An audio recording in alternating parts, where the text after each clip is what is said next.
কেন 11 দিনের শ্রাদ্ধ করবেন আমরা আজকে জানবো বৃহৎ গরুড় পুরাণের 371 পৃষ্ঠাতে। এখানে বলা আছে 10 দিন 10টা পিণ্ড দান করার ফলে 3টা দিব্য দেহ প্রাপ্ত হয়। একাদশ দিবসে 11 দিনের দিন যদি বিসর্গ শ্রাদ্ধ মানে শ্রাদ্ধে গাভী দান করা হয় তাহলে তার প্রেতত্বর বিনাশ হয় এবং শ্রাদ্ধে অধিক ব্রাহ্মণ এবং বৈষ্ণবদের ভোজন করানোর ফলে 1 বৎসর কাল তিনি যত থাকবেন তার ক্ষুধা তৃষ্ণা নিবৃত্তি অবসান হয়। এবং যদি আপনার 11 দিন বা 12 দিনের মধ্যে শ্রাদ্ধ না হয় তাহলে যমদূতগণ সেই আত্মাকে ত্রয়োদশ দিবসে নাক পাশে বেঁধে দণ্ড দ্বারা অঙ্কুশ আঘাত করতে করতে তাকে যমপুরে যায় পুত্র পুত্র বলে ডাকে করে হায় হায় অষ্টাদশ দিবসে যমপুরে পৌঁছে হবে। 18 দিন সেই আত্মাকে যমপুরে নিয়ে যায়। এই জন্য আমাদের নিত্য শাশ্বত মতে শ্রাদ্ধ হচ্ছে সে কিভাবে ভগবত ধামে যাবে, আর স্মার্ত মতে শ্রাদ্ধ হচ্ছে কিভাবে সে ব্যতত প্রাপ্ত হবে। তার জন্য তার এই শ্রাদ্ধের বিধান 16 দিন 1 মাস বা এইভাবে অনেক অনেক লেন্দি প্রসঙ্গে এই শ্রাদ্ধ করা হয়।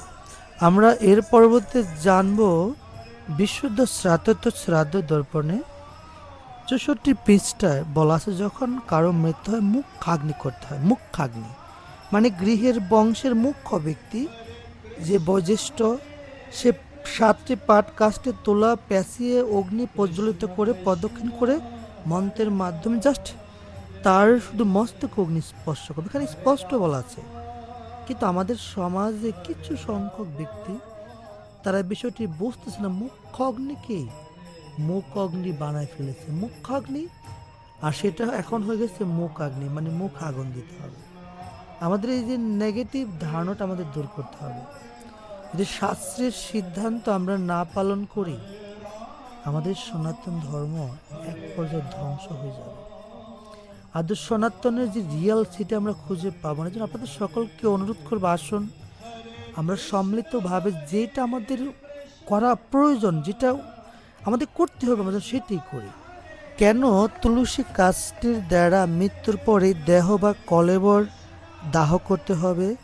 তাই এই হরিভক্তি বিলাসের 421 পৃষ্ঠায় বলা আছে যে সকল ব্যক্তির কলেবর তুলসী কাষ্ঠের দ্বারা বশীভূত হয় তাহাদিকে আর কোনো কালেই হরিধাম হইতে পুনরায় সংসারে প্রত্যাবৃত্ত হইতে হয় না। বলা আছে দেহ দাহ সময়ে অন্যান্য কাষ্ঠের সহিত এক খণ্ড মাত্র তুলসী কাষ্ঠ থাকিলেও কোটি পাপে মৃত্যু ব্যক্তি পাতকপুণ্ড হইতে পরিত্রাণ প্রাপ্ত হয়। এবং এখানে যে বিষয়গুলো বলা আছে, যদি তুলসী কাষ্ঠের দ্বারাই দেহ দাহ করা হয় কোটি কোটি পাপ হইতে আমরা পরিত্রাণ পেতে পারি এবং হরির দাম থেকে কখনোই আমাদের এই মর্তে আসতে হবে না, পুনর্জন্ম ন বিদ্যতে। আমরা আরেকটি পয়েন্ট বলেছিলাম, একাদশী দিবসে শ্রাদ্ধ নিষিদ্ধ। ব্রহ্মবৈবর্ত পুরাণে বলা শুধু একাদশী দিবসে শ্রাদ্ধ করা হয় যার শ্রাদ্ধ করানো হবে এবং যে সকল ব্যক্তিরা শ্রাদ্ধে অংশগ্রহণ করবে, যে শ্রাদ্ধে পুরোহিত্য করবে সকলকে নরকে গমন করতে হবে। এজন্য আমরা যেন একাদশী দিন শ্রাদ্ধ না করি। যদি শ্রাদ্ধ করতে হয় দ্বাদশী দিন করেন, কারণ একাদশী দিন আমাদের নর্মালি পঞ্চরবি শস্য বর্জনীয়, কোনো আহার করা যাবে না। আমাদের সমাজে কিছু বিজ্ঞ পণ্ডিত রয়েছে যারা একাদশী দিন শ্রাদ্ধ করে কিন্তু একাদশী দিন খান, একাদশী পরের দিন তারা খায়। তার মানে যে মারা গেছে ও নরকে যাক, আমরা পাপ করতে রাজি নেই, আমরা একাদশী দিন খাবো না। আমাদের এই মনোভাব ত্যাগ করে যে পরলোক গমন যাত্রী তার কিভাবে কল্যাণ হবে আমাদের এই বিষয়গুলো চিন্তা করা উচিত, তাহলে আমাদের সমাজের কল্যাণ হবে। তো আপনারা সকলেই একটু হয়তো চোখ কান খোলা রেখে বিচার করে দেখবেন আদৌ কোনটা ঠিক কোনটা ঠিক না। যেটা ঠিক আপনার সেটাই আপনি গ্রহণ করুন, আপনি সেটাই পালন করুন। কেউ কেউ বলছেন যে শ্রাদ্ধই নেই, আবার কেউ মন্তব্য করছে শ্রাদ্ধে ব্রাহ্মণরা ভুরি ভোজন করার জন্য অর্থহীন কামার করার জন্য শ্রাদ্ধের বিধান দেয়। আরে বাবা, তাহলে তোমাদের বাড়িতে যে পূজা পার্বণ বিয়ের সাথে জন্য ব্রাহ্মণদের কেন ডাকো? তোমরা এভাবে তোমাদের মতো করে ফেলো। তোমরা একটা মন গড়া কথা বলবে আর সেটা আমরা গ্রহণ করবো, সেটা হয় না। এই জন্য কমেন্টস করার আগে শাস্ত্রে কি বলা আছে সেগুলো বোঝার পরে আমাদের কমেন্টস করা উচিত।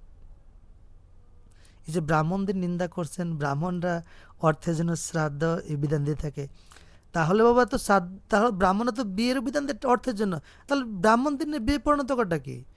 ব্রাহ্মণদের পূজা করানো দরকারটা কি? আর যদি মাছ মাংস শ্রাদ্ধে প্রয়োজনই হয়, বা তাহলে যে বিভিন্ন পূজা পার্বণগুলো আগে দিন নিরামিষ খান, তাহলে মাছ মাংস খান।